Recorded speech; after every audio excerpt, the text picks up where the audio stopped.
the Word on Wealth Radio Network. This is the Word on Wealth with Gary Quackenbush of GQ Law.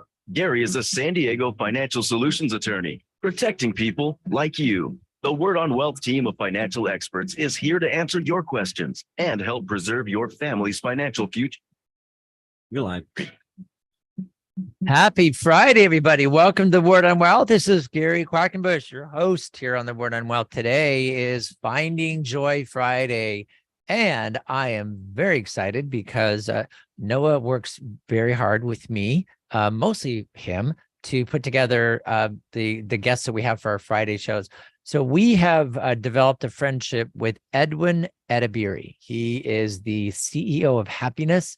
And you'll see when he comes on in a little while, we're going to have him come on a little bit later in the show. The official title there, Gary, he is the Chief Happiness Officer. He is the CHO. The CHO dressed in yellow. So yeah, we're going to have him on. It'll be fun. I'm not joking. He literally is dressed in yellow. He does. He's not like trying to be a banana or anything. He just literally dresses in yellow. I love it. And so what we are going to do when he does call in, and we'll have about 30, probably 45 minutes with him, just get your phones ready and get your notepads ready. What I do during the show, especially with somebody like Edwin and our guests that we have on Fridays, is I learn so much. It really is kind of, the format is, Edwin, tell us what you've been up to. What have you been doing? Help us know how to be better people, because we are trying to do our Finding Joy Friday, and he has different ways of doing it. He is a national and a worldwide presence, and to have him on the show, to me, I am absolutely thrilled. He's a super, super fun guy to have around. The number is going to be 888-344-1170. So this is every Friday. It will probably have, so we'll have enough time with him. That'll be a lot of fun. So the thing with Edwin, we'll get into that when he calls in. So let's see. Oh, I always have some computer technical difficulties somewhere, and today is no exception. So I would love to share with you some of the experiences that I have had.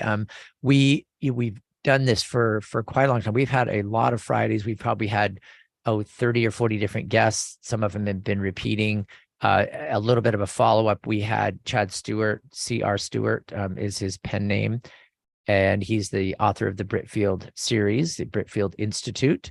And it's been very fun to have him on. He's been on a couple of times with us. And when he was on with us a week or so ago, I was reporting back to him that I had, finally got around to reading his first book called Britfield and the Lost Crown. And it was available on Amazon. It doesn't cost that much. The reader is really good. It's done over in Europe. So you got the European, the British accent of the reader, and it's really done very well. So I decided to give it to my grandson, Dylan, who's 10, who is really, he loves to read, and he loves things like, Harry Potter and all these different, adventure stories, and the Hardy Boys and the Great Brain series and all those kind of things. So I said, you probably will like Britfield. So I gave him the book. It was a book that actually Noah, my producer, he gave to me and said, we got to have Chad on. Here's this book. So I got the book out and gave it to my grandson, Dylan, who started reading it. And I literally gave it to him, like on a Wednesday. And then I went up there to visit on Saturday. He says, Grandpa, could we read the book together? I said, sure. And he started telling me about, John and Sarah did this. And I went, wait a minute, John and Sarah, you're halfway through the book. And he says, yeah, it's really good. So he's a 10-year-old, he's a discriminating reader. He's a very good reader. And we sat there, and for about 30 minutes or 40 minutes, we read the book. I read a couple pages and then he read a couple pages, and it was really a lot of fun. So as far as this is a grandpa approved book. It's really fun. And then to hear him talking about it, Grandpa, I read more about Britfield. I can't believe that this happened to Tom, and I can't believe they did this, and what a great adventure they're having. And Chad has done a great job writing these stories. So it's called Britfield and the Lost Crown. You can go to his website, and it's Britfield.com is the easiest way. And then they've also got BritfieldInstitute.org, which has some educational materials if you are an education provider, because you're a homeschool teacher, education provider or you're a school teacher, he actually has a curriculum and some free materials you can download, and it's to restore creativity, which I thought was super cool. Chad and I are actually going to be on my show doing a really short segment this week talking about our favorite 80s movie that had my favorite and then whatever his favorite is that inspired us to be more creative and also influence the way we think about life. So that'll be a good listen on across the county if people want to check that out. That's terrific. And then that'll be up on your podcast after? It'll be up on the podcast this weekend. Yes. Very good. Oh, that's really cool. He's a fun guy to listen to. He does. I guess to me, it really blows me away that I can actually get people like him on our show to be able to talk to all, to talk with our listeners. I think it's a lot of fun. It's a real privilege to have him on. And I just think that it's super cool. Super cool. The other thing I kind of wanted to kind of run by, almost report to you guys on, was when we have, some of the things that when we have somebody, we have our therapists and psychologists and our, mental health professionals, everything come on our shows on Fridays. And where are we? Yeah. So we have them come on and there's always these little tips. And I always try to get, okay, I want 2 tips or I want 1 tip for my listeners to figure out, what is a way to kind of find joy and all that. And one of the things that we've heard consistently is being grateful. And so then I ask, well, okay, being grateful, it's a big deal. That's super important. That's nice. But how do we do that? What are some of the best practices we can have to, to be grateful? And one of them was a journal, do a gratitude journal, a thankful journal, whatever you want to call it.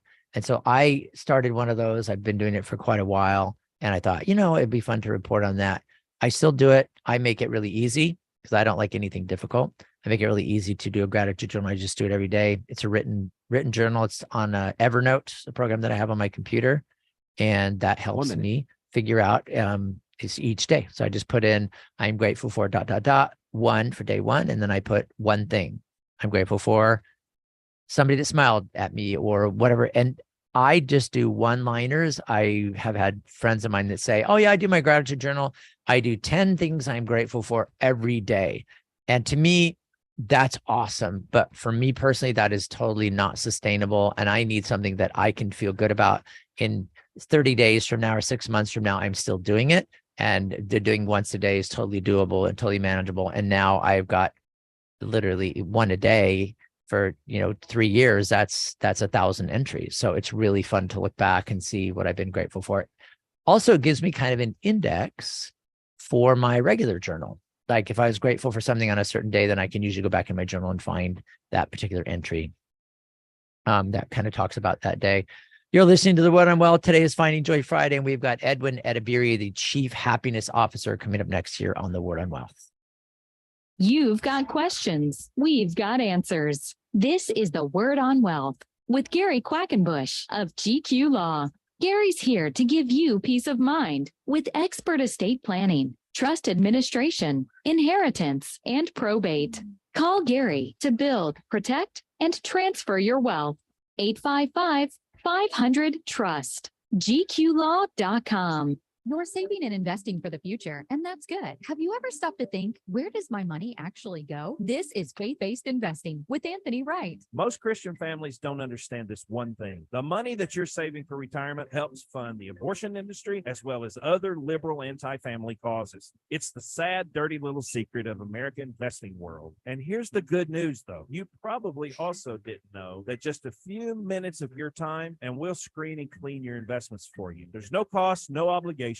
Learn the truth about your own investment mix. Then the choice is yours. Remember, the word says when God's money is in the hands of the righteous, the people rejoice. Well, we also are fiduciary investment advisor representatives. That means that our firm makes a pledge to always act in your best interest. Go to BibleSafeInvesting.com. Download a free copy of my book, Faith-Based Investing, or call me at 931-RETIRED. And please don't forget, listen to Faith-Based Investing this weekend right here on Family Talk. Gary, our listeners are asking about trust disputes and whether or not they'll actually get the inheritance they're expecting. I think that's a scary thing for most people because they feel like if I ask my successor trustee, hey, where's my inheritance? You kind of feel like, oh my gosh, I'm being like rude or whatever, inconsiderate. But I'm telling you, if time goes on, if it's been like 60 days, 90 days, 120 days, that's too long to have heard nothing. You're supposed to hear fairly soon, like within a couple of months after someone's passed, you should be hearing from that successor trustee. And if you're not, I think there's an issue we need to address. So it's not like we're going to go screaming in there, filing lawsuits. We kind of use gentle nudges like, hey, do you know what you're doing? Successor trustee, we kind of want to help you do your job, and we help beneficiaries kind of get things straightened out. Call or click to request your free initial consultation. GQlaw.com, 855-500-TRUST, GQlaw.com. Who will you trust with the biggest financial decision of your lifetime? If you're planning to buy or sell a home in San Diego County, do what I do and work with the true San Diego real estate experts. Ken Pecos and the Pecos Group helped me and my family. They can help you.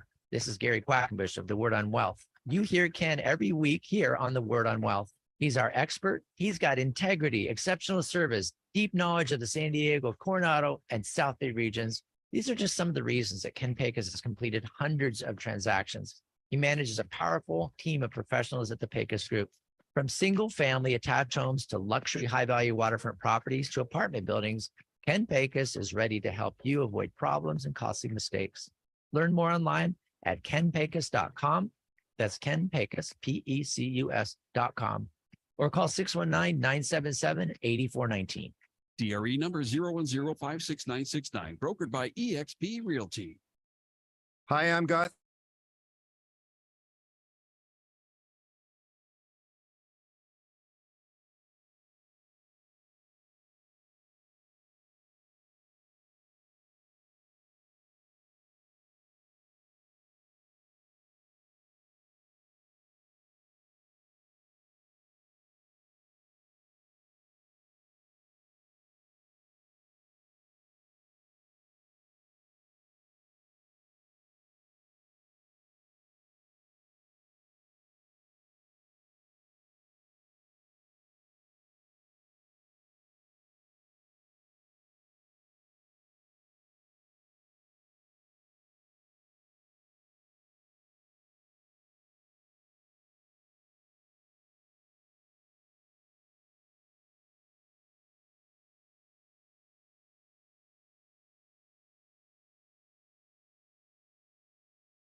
Click to request your free initial consultation or to talk with a member of the team. Call Gary at 855-500-TRUST. GQlaw.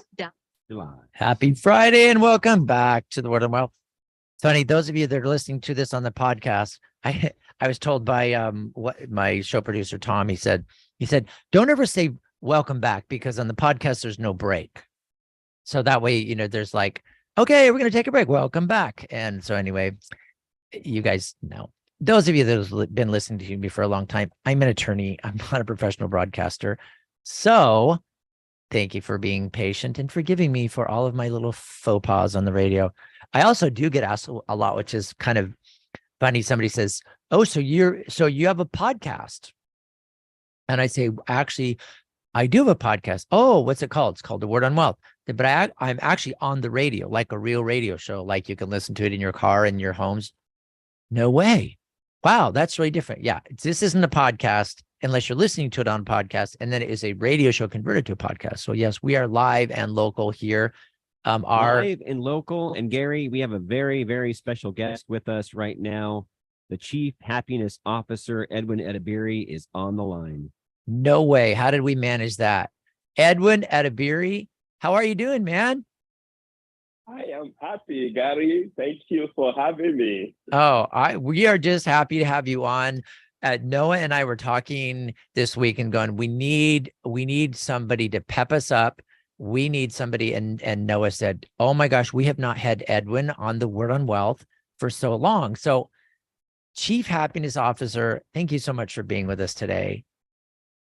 Absolutely. With much gratitude. Edwin, I've got a couple of questions for you that the listeners want to know. And that is, I want you to, if just because it's been a while since we talked, what are you up to? What kind of cool things are you doing? What's going on with the Happy Neighborhood Project? Talk to us about what's going on in your happiness world. Well, first of all, I want to thank you for this opportunity. Yes, we have been definitely growing. For those people that are not familiar, Happy Neighborhood Project is a global network of entrepreneurs. Now, back in February of 2020, as we were starting to hear the news about the pandemic, we were getting ready to celebrate the International Day of Happiness, which official date is March 20th of every year. And so we already registered, we already have a location, we have a DJ, we were ready for a party. And then, of course, everything started shutting down. But we made up our mind that we were not going to let the pandemic stop us from spreading happiness. And so we shifted online very quickly, even when people were still processing what was going on. So on March 20th, we celebrated International Day of Happiness online. And it was kind of weird because people that came were like wondering what's going on. Everybody's talking about dying and you're talking about happiness, But it caught on very quickly. And so we have 65 people on that first day. Somebody asked, hey, I know this is an annual event, but can we do it again next week since we don't really have anything to do it anyway? We're all shut at home, So we did it next week and then next week. And at the height of the pandemic, it grew to about 20,000 plus registration every single month. Wow. Congratulations, man. That's super influence. Awesome. Yeah. So, and we have people from all over the world. And so I keep telling people, yes, we know the pandemic was tough and it was hard on a lot of businesses. People lost their lives. So we know that side of it. But we kind of just had unwritten rule that when people come to us, that 55 minutes they hang with us, they can forget about pandemic. They can collaborate with other people. They can try to, figure out how to get their life going again, how to get their business going again. But they knew there was a platform that did not judge anything. And so that's what we've done. And we continue to grow. July 6th of 2021, we decided to create a co-op out of it. So we became the first cooperative, that is a networking organization. Now, of course, anybody can come and network with us for free, okay? It was free March 20th of 2020, and it's still free today. We host about 48 events every single week, and it's helping businesses to build on a foundation of happiness. That is so cool. I love it. You have always told us when you come on with us about, happiness and why you focus on that. And the big thing that you had told me, I remember you said that you focus on happiness. And the reason you do that, and you gave me a whole, literally, I took notes on a bunch of different things that you were telling me, because happiness, sometimes I can't say it's overrated. It's talked about a lot. And so some people go, oh, we're talking about finding joy or happiness. My show is called Finding Joy Friday. It's like, oh, why do we talk about it so much? To which I respond, because it's that important.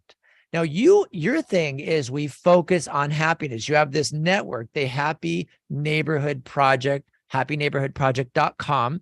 And it's this global network of entrepreneurs. We're talking about helping people get their businesses going or started or keep them going, and you're focused on happiness. So I would love you to give us a few pointers, Edwin, a few pointers on why we focus on happiness. Now, listeners, you're listening to Edwin Edebiri. He is the Chief Happiness Officer. He's in yellow all the time because yellow is a super happy day, but he's got some really good suggestions. We're going to talk about his happiness quadrants a little bit, but right now I'm asking Edwin Edebiri, tell us about why is it important to focus on happiness? Thank you very much, Gary. Well, first of all, according to Dalai Lama, the purpose of life is to be happy. Okay. So if you ask anybody that's doing anything that's significant or anything that's purposeful, and you ask them why. Now, of course, most people might try to be kind of nice and be selfless, and say, oh, I'm not doing it because of me, I'm doing it because of somebody else. But the truth about it is, when you drill it down, okay, when you keep drilling and keep drilling and keep drilling, it comes down to they want to be happy. Yes. You never see anybody who sets a goal and say, you know what, my goal for this coming year or this month or this quarter or this day is I'm going to work my year end off so I can be unhappy. It doesn't work like that.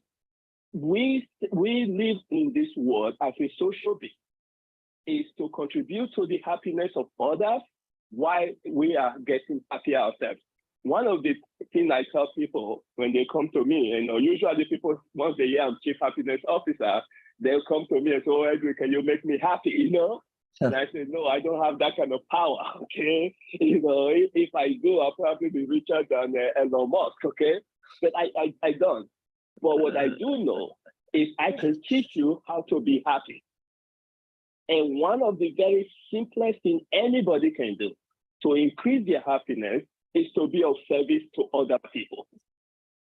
Now, when people hear that, they hear about volunteering or assisting people or smiling, when you see somebody pass by, whatever it takes for you to be of service to others, people immediately think, oh, I'm helping those people. Okay, when I go to volunteer at a dog shelter, oh, I'm helping the dog. Or when I go to a nursing home, I'm helping the elderly.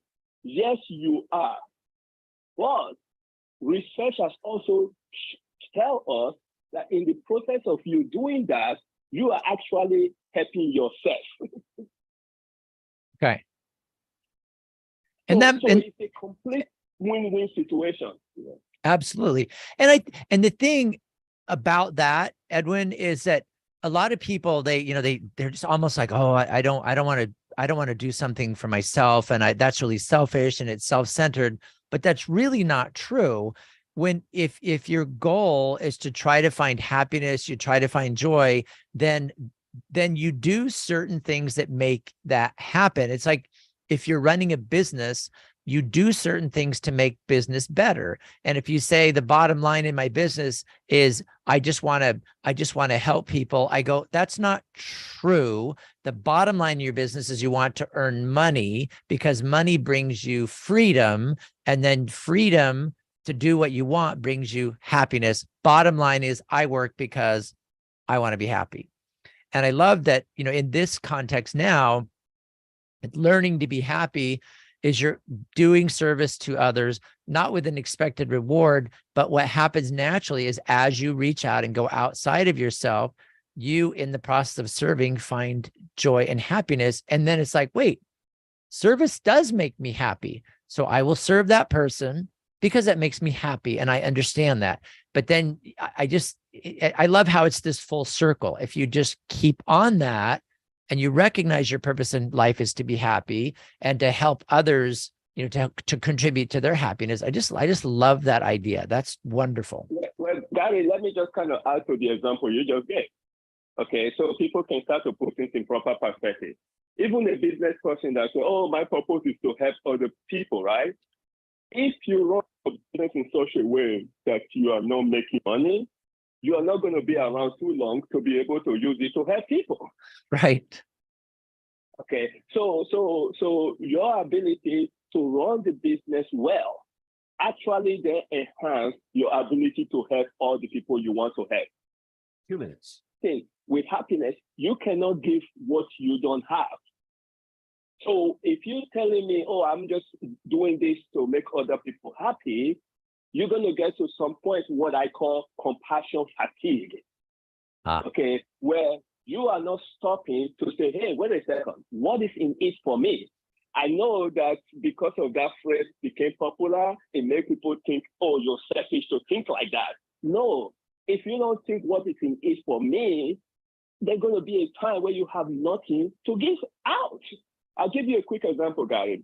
You take somebody that is taking care of someone, let's say a spouse that's taking care of another spouse, or children taking care of parents, or parents taking care of kids. And I'm talking about a serious health issue, okay? So a spouse taking care of another spouse, there is a body of study now that have shown that the spouse that's taking care of a sick spouse About a minute. before the spouse that is sick that they are taking care of. Wow. That's heavy. Because they just pour everything they have and they're not having time to take care of themselves. And eventually they don't have anything to give. Interesting. That's it. And so much of that is like kind of the self-renewal. It's like you need food. You need, part of your emotional food is you need to figure out ways to find happiness and the way to be happy. And if I love that you're that if you are not happy and you're not seeking happiness, then you can't share happiness. Ladies and gentlemen, we are on the Word on Wealth. This is Finding Joy Friday. Today we have our wonderful guest. That's Edwin Edebiri. He's the Chief Happiness Officer. The way to find out about Edwin and find out about happiness is go to his website, which is happyneighborhoodproject.com. It's a global network of entrepreneurs. You'll learn a lot about Edwin. All right, we're going to take a quick break. We'll be back with Edwin Edebiri on the Word on Wealth. You don't need to know everything. You just need to know where to find answers you can trust when you need them. Welcome to the Word on Wealth with Gary Quackenbush. We're here to help you build, protect, and transfer everything you've worked hard for with expert estate planning, trust administration, inheritance, and probate. Call Gary and the team at gqlaw.com. 855-500-TRUST.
You're not alone. Ask for the legal help you need. Call Gary and the team at GQ Law, 855-500-TRUST, or go online and download Gary's free ebooks and videos. Read Gary's blogs. Call or click to request your free consultation or to talk with a member of the GQ team. That's gqlaw.com.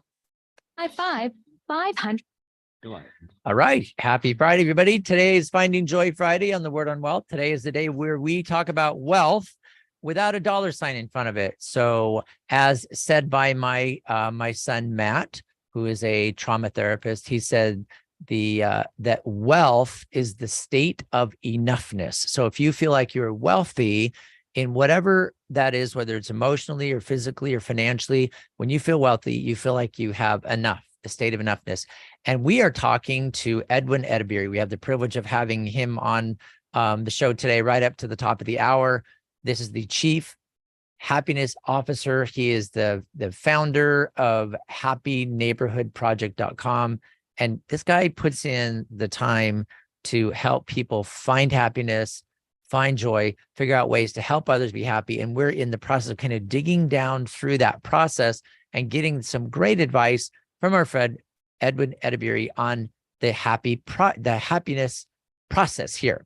Now, Edwin, before we stopped for a second, you were talking about learning to be happy.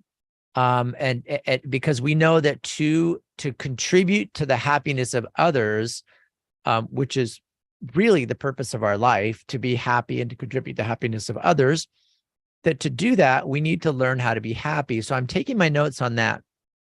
And the one thing you said was that as you serve others, reaching out to them, serving them, providing whatever we refer to as service, that helps us feel happy. And that makes it so that then service becomes like this thing that we do because we get that shot of endorphins because now we are happy, and service makes me happy. And you get that attitude. It's like, whoa, service makes me happy. I'm a happy person. Now I can serve more and I can contribute to people's happiness. So help us. So with that process a little bit more, I wanted to, and I know you're explaining a couple things, but what I really would love to do is talk about other reasons why we focus on happiness. There's one thing that you'd mentioned when you were on with us a while ago. You were talking about that happiness actually can reduce your stress levels. Is that right?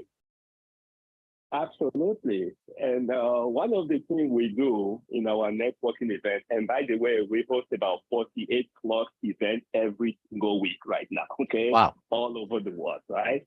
One of the things we do is during the halftime show, we actually get to laugh together for 30 seconds. It's not that long, but I can tell you, Gary, there are some people that come to our networking show just for that purpose alone, And I tell people when they are first exposed, each of the networking session is online and it's only about 55 minutes. We have breakout rooms and all those things. And so we have 2 breakout sessions, but halfway through is halftime show. And I just tell people, we hear the phrase or the slogan or acronym that laughter is the best medicine, right? We hear that all the time. It becomes a cliche, so we don't really pay attention to it or we don't take advantage of it. But during our networking, these are business people, we stop and we laugh together. And for those who are visiting us for the first time, we all look silly to that person until like maybe halfway through they get it and then they join, they can't stop. Why do we do that? Because the brain cannot tell whether you fake laughing or you're really laughing. It cannot tell the difference.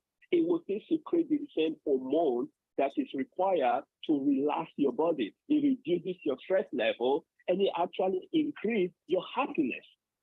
And so I tell people, I say, when life throws you a curveball, okay, grab the ball, okay, grab it, whatever it is, whatever that situation is, hold on to it for a little bit and then laugh with it. Now, that's very contradictory to what most people would do. When life throws people curveball, they stop their life. They stop breathing. They just stop everything. I say, no, you don't do that. Now, Gary, I want to give you a quick example why that is so critical.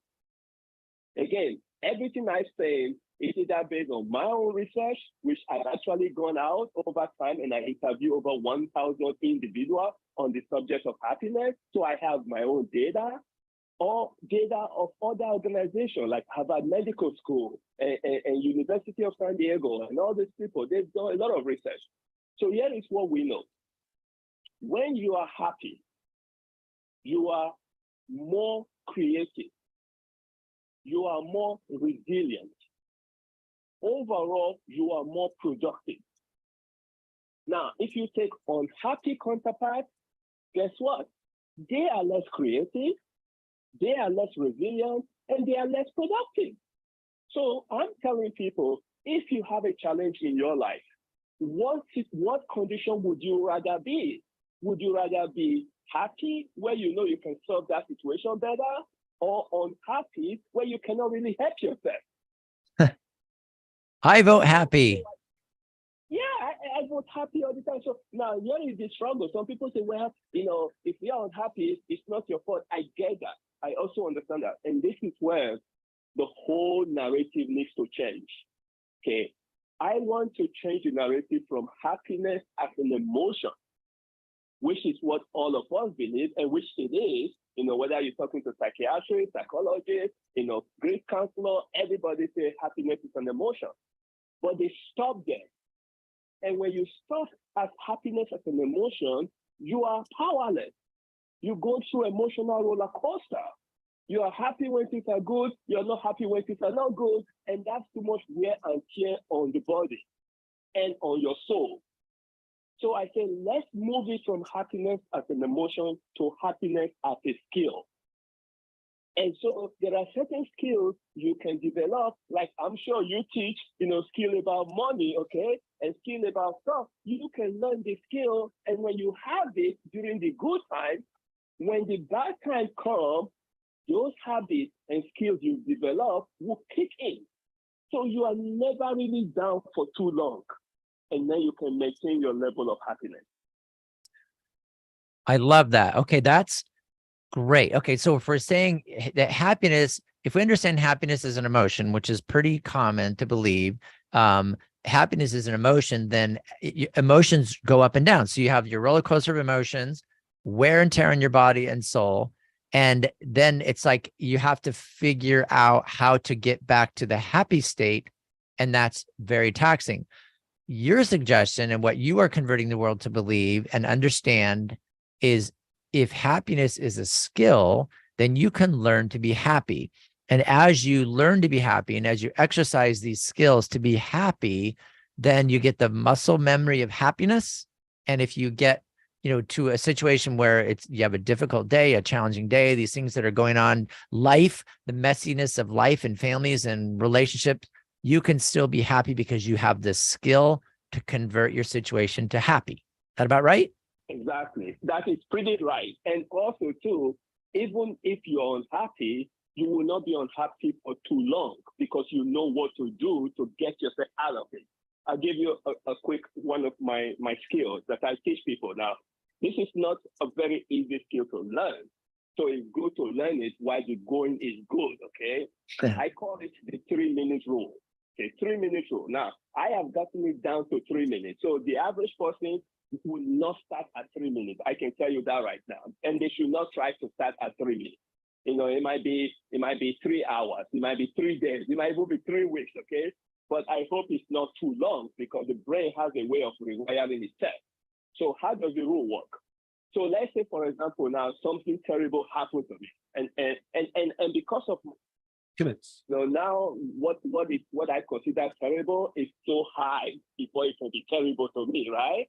Okay, so but let's say something terrible to me. The first thing I do while I'm still thinking correctly is I reach to my alarm, okay? And I set alarm for 3 minutes. Very quickly, the first thing I do, set alarm for 3 minutes. Again, this is why I said some people might be 3 hours, might be 3 days, it might be 3 weeks. So don't until you are good at it. Then in that 3 minutes, I'm going to give myself permission to feel all kind of emotion. Whatever the situation dictates, whatever it dictates. So if I need to cry, I'm going to cry like a baby, okay? And here's another thing. We have been taught that men are not supposed to cry. That's a bunch of BS, okay? You may not cry outside, but you are crying inside. And crying inside is what? Wait a minute. Outside. So if I need to cry, I'm going to cry. If I need to scream, I'm going to scream. But what I will not do, I will not injure myself in the process, and I will not injure somebody else. But once my alarm rings at the end of that 3 minutes, I am shifting to happy self. Okay. How can you do that? That's what training requires. Okay, so we are talking to Edwin Edebiri. He's the Chief Happiness Officer, the founder of happyneighborhoodproject.com. And this is fantastic. I'm thrilled. I have a big smile on my face. Those of you that are on Facebook or YouTube seeing this, it's like, this makes me happy to talk to Edwin. He's giving us some pointers. And now we're talking about Edwin's 3-minute rule, which may be longer than 3 minutes until you get trained where you can do it for 3 minutes. So when what we've got coming up next is we're going to have Edwin review his 3-minute rule and then keep giving us some pointers on what other things happen with that 3-minute rule. We got the alarm going on for 3 minutes, after 3 minutes, and what are our next steps? We're going to be talking about that coming up next right here on Finding Joy Friday on the Word on Wealth. You've got questions. We've got answers. This is the Word on Wealth with Gary Quackenbush of GQ Law. Gary's here to give you peace of mind with expert estate planning, trust administration, inheritance, and probate. Call Gary to build, protect, and transfer your wealth. 855-500-TRUST. GQlaw.com. Gary, how do you and your team help our listeners avoid probate?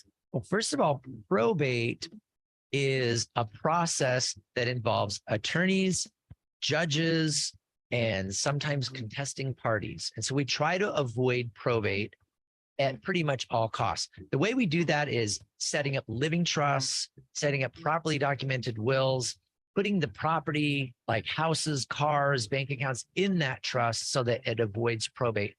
Probate is only necessary if the estate plan isn't set up quite right. So we help them get it set up right.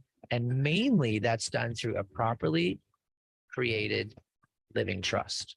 Call Gary and the team at GQ Law, 855-500-TRUST, or go online and download Gary's free ebooks and videos. Read Gary's blogs. Call or click to request your free initial consultation. That's gqlaw.com, 855-500-TRUST.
Tell a friend about this broadcast outreach, The Word on Wealth, with Gary Quackenbush of GQ Law. Call or click to request your free initial consultation or to talk with a member of the team. Call Gary at 855-500-TRUST. GQlaw.com. You're live.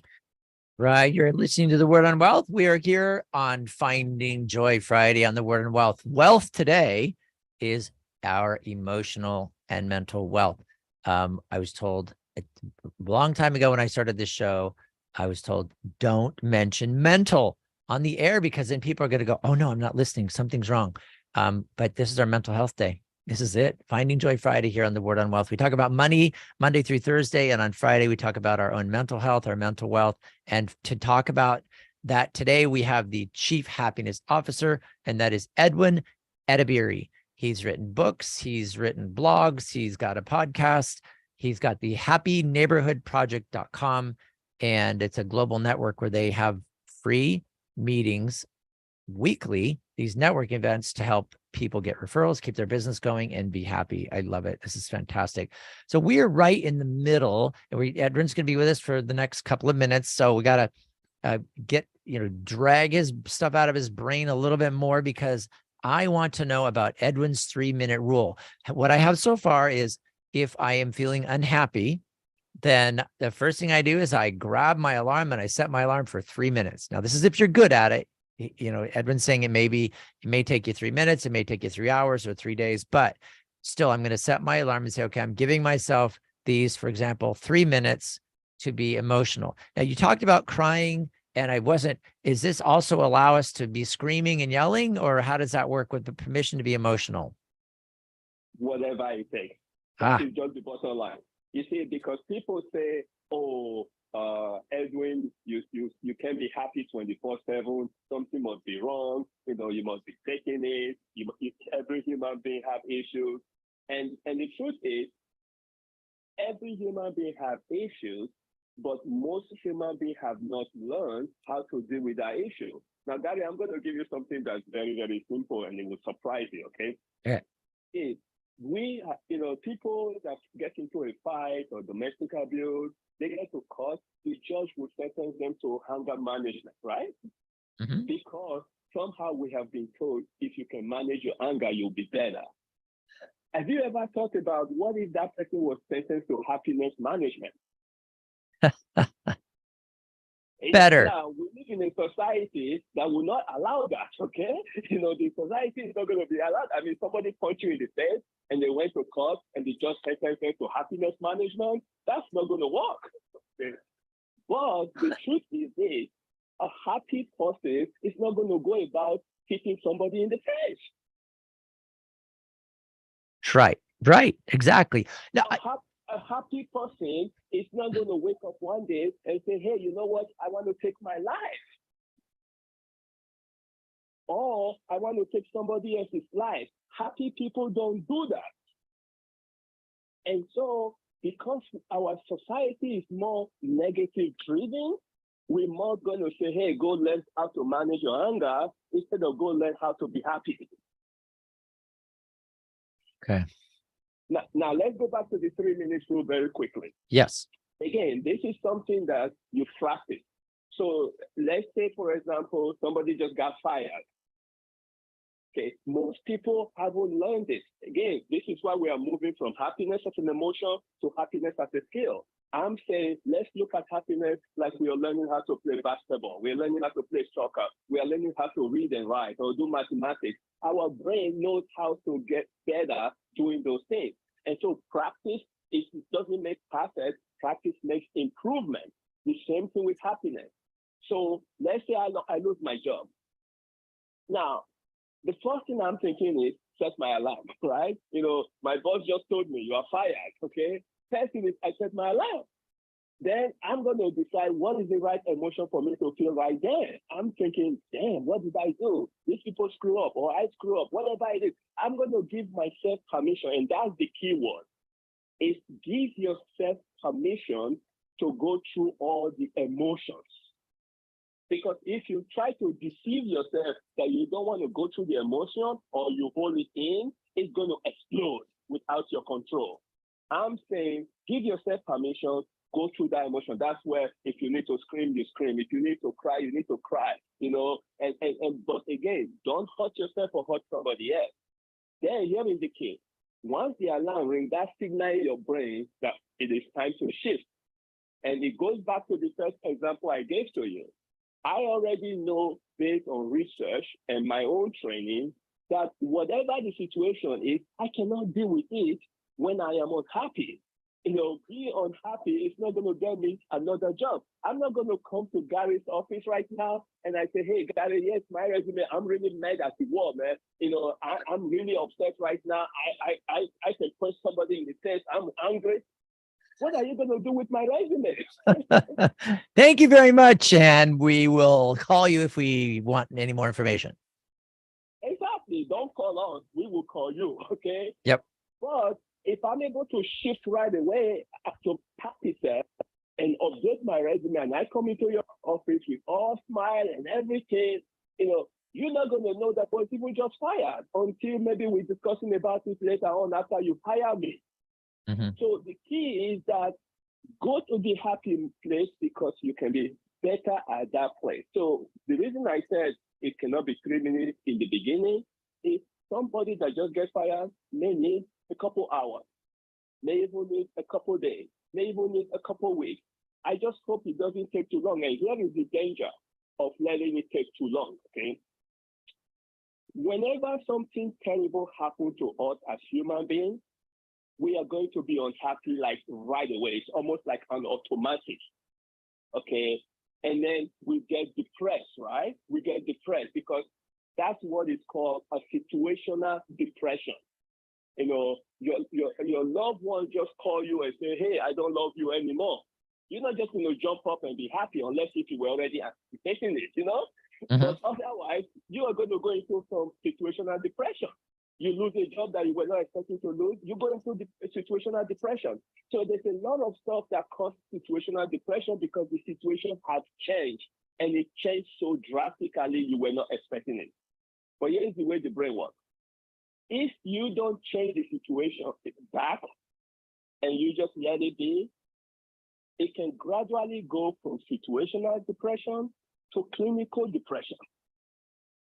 Because your brain is trying to help you. Your brain is saying, okay, this is something new. What kind of adjustment do we need to make so that this person doesn't feel the kind of pain they are feeling or don't get as depressed as they are depressed? The brain starts doing all kinds of stuff. Now, the moment it goes from situational depression to clinical depression, now you need some heavy-duty medication. And we all know the story about medication. You need one to deal with the side effect of the other one and so on. So I try to work with people that they don't even get to that point of clinical depression because they are able to shift themselves from that situation to a happy state. Okay. So now on the shift, give us some suggestions on that shift. So we've given ourselves permission to have the emotions and for some period of time so that we know that that's okay. We don't keep it in. You're not going to like just let it build up. You get over the situational depression and however long that takes. And then how do we shift back to the happy place? What are some suggestions on that? Very good. So first of all, again, like any skill development, the more you practice this, the better you're going to get at it, okay? So one of the things I always tell people is identify the things that make you happy ahead of time. Have a list of the things that make you happy. You know, have those things and do them regularly so that anytime you want to be happy, boom, you bounce back to those things, okay? So now you have a list of maybe half a dozen, maybe a dozen, maybe 20, whatever the number is. Now, once you become unhappy, you have that alarm set, you go through this emotion, the alarm goes up, you go to your list and say, okay, what on this list can I do right now? Because I need to be happy. And it should not be drugs, it should not be alcohol, it should not be any of those because those ones are just temporary fix, okay? But it should be something natural. Maybe you like to run and things are really bad, you just finished crying, then get in the traffic and go run, you know? You know, maybe you like the movies, go to the movies. Maybe you like to sing, start singing. Whatever is on that list of the things you normally do when you are happy, do it like right away, even when you don't. 90 seconds.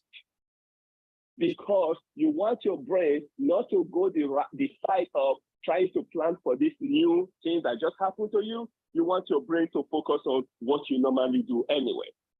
And then once you go through that, you start to feel happy. Gary, this is really weird. I'm telling you, because the society doesn't even encourage us to do this. I'll give you an example. A guy came to me, just lost a loved one, right? So that's the toughest that most of us can experience. It's like the toughest thing, right? And so I said, okay, have you given yourself permission to really, feel the pain and about a minute. You know, and you don't need to do that for 3 minutes, please. You don't, okay? This is a loved one we're talking about. Take some time. But I also caution him, don't take too long. And I know some people will challenge me on this, let you take any time that you want. No, I don't want you to take any time you want. Even your loved one that you lost is hoping and cheering for you over there that you need to get back to your happy self as quickly as possible, okay? So now I said, hey, what are the things you normally do? What are the things you used to do with the loved one that was fun? And then let's get back to doing that. Now, the society is going to wait a second, you just lost a loved one and is already happily doing this thing. They don't encourage you to do that. They actually want to see you suffer because that is like what is required for you to feel the way. Totally agree. You know, Edwin, I wish we could spend all day on this. We have run completely out of time. I really appreciate you taking the time. You guys, we're going to have a review on this next Friday with Edwin. Edwin, thank you so much for being on the show today. Chief Happiness Officer, have a great weekend, everybody. Thank you, Edwin. I really appreciate your time.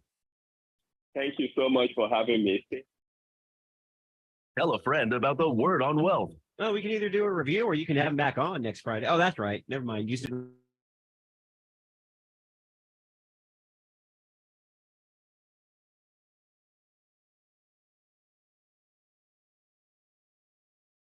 Wealth team of financial experts is here to answer your questions and help preserve your family's financial future. The information you hear on the Word on Wealth is for general information purposes only. This program discusses general financial and legal topics. Seek legal advice from a competent lawyer for your individual legal needs.